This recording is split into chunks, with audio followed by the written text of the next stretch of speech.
Stress हमारी body के लिए अच्छा नहीं होता है, ये हम सबको पता है। लेकिन क्यों नहीं होता है, ये सिंपल लैंग्वेज में समझते हैं।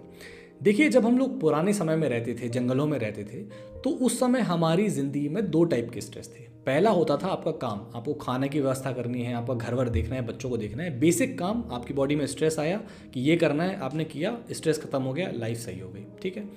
दूसरा स्ट्रेस होता था कि आपके ऊपर कोई थ्रेट है, आपके ऊपर कोई खतरा है। तो मान लो आपके पीछे शेर पड़ गया है, शेर खड़ा है, अब आपको भागना है, आपको उससे बचना है। तो उस समय बॉडी ये नहीं सोचेगी कि मेरा डाइजेशन अच्छा रहे या नहीं रहे, उसको कोई फर्क नहीं पड़ता। उस समय वो अपनी इम्यूनिटी को भी बहुत ज़्यादा बढ़ा देगी कि भाई भागते भागते अगर आपके हाथ में कुछ लग गया, आप कहीं भिड़ गए, तो भी आपको भागना है, रुकना नहीं है। इस वजह से हमारा हार्ट रेट भी बढ़ जाता था, हमारा ब्लड का फ्लो भी बढ़ जाता था। उस समय बॉडी ये भी नहीं सोचती थी कि मुझे किसी लड़की के साथ सेटिंग करनी है, बच्चा पैदा करना है, रिप्रोडक्शन करना है। उसको इन सब चीज़ों से कोई परवाह नहीं है। उसको ये है कि मुझे अपनी जान बचानी है। मतलब स्ट्रेस का मतलब था कि आपकी बॉडी सब भूल जाएगी, अपनी जान बचाएगी, फिर आपकी जान बच जाएगी और आप शांत हो जाएंगे। तो अगर आप पुराने समय के स्ट्रेस को ऑब्जर्व करेंगे तो वहाँ पे दो पॉइंट कॉमन है। सबसे पहला ये है कि स्ट्रेस कुछ समय के लिए है, कुछ समय के लिए आएगा और ख़त्म हो जाता था। और दूसरा ये है कि जो स्ट्रेस है वो किसी बाहरी चीज़ की वजह से होता था।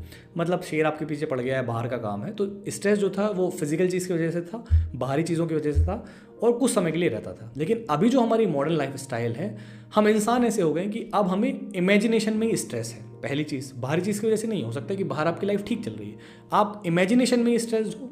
और दूसरा, आपका स्ट्रेस बहुत समय के लिए, हम पूरे समय स्ट्रेस्ड हैं। पास्ट को लेके जो रिग्रेट हो रहे हैं, फ्यूचर को लेके हो रखा है, पता नहीं क्या होगा, हम पूरे समय ही स्ट्रेस्ड हैं। और इसके लिए हमारी बॉडी तैयार नहीं है। क्योंकि स्ट्रेस का मतलब क्या होता है कि भाई ब्लड फ्लो के बारे में नहीं सोचना है, डाइजेशन के बारे में नहीं सोचना है, इम्यूनिटी के बारे में नहीं सोचना है, रिप्रोडक्शन के बारे में नहीं सोचना है, ये सब चीज़ों के बारे में नहीं सोचना है। तो बॉडी अब कंफ्यूज हो रही है, हम पूरे टाइम स्ट्रेस्ड हैं और बॉडी भी कुछ ऊट पटांग हमारे साथ कर रही है। तो धीरे धीरे इसलिए लोगों को प्रॉब्लम्स हो रही हैं। हमें डायबिटीज़ हो रहा है, हमें हमारा ब्लड प्रेशर बढ़ रहा है, हम लोगों को हार्ट की प्रॉब्लम्स हो रही हैं, लोगों को अच्छे से सेक्सुअल उनकी लाइफ अच्छी नहीं चल रही है। और ये सब इसलिए हो रहा है क्योंकि हमारी बॉडी लॉन्ग टर्म या फिर क्रोनिक स्ट्रेस के लिए तैयार नहीं है। तो कुछ भी करके हमें ये जो हम पूरे टाइम स्ट्रेस्ड रहते हैं ना, उस चीज़ को कम करना पड़ेगा।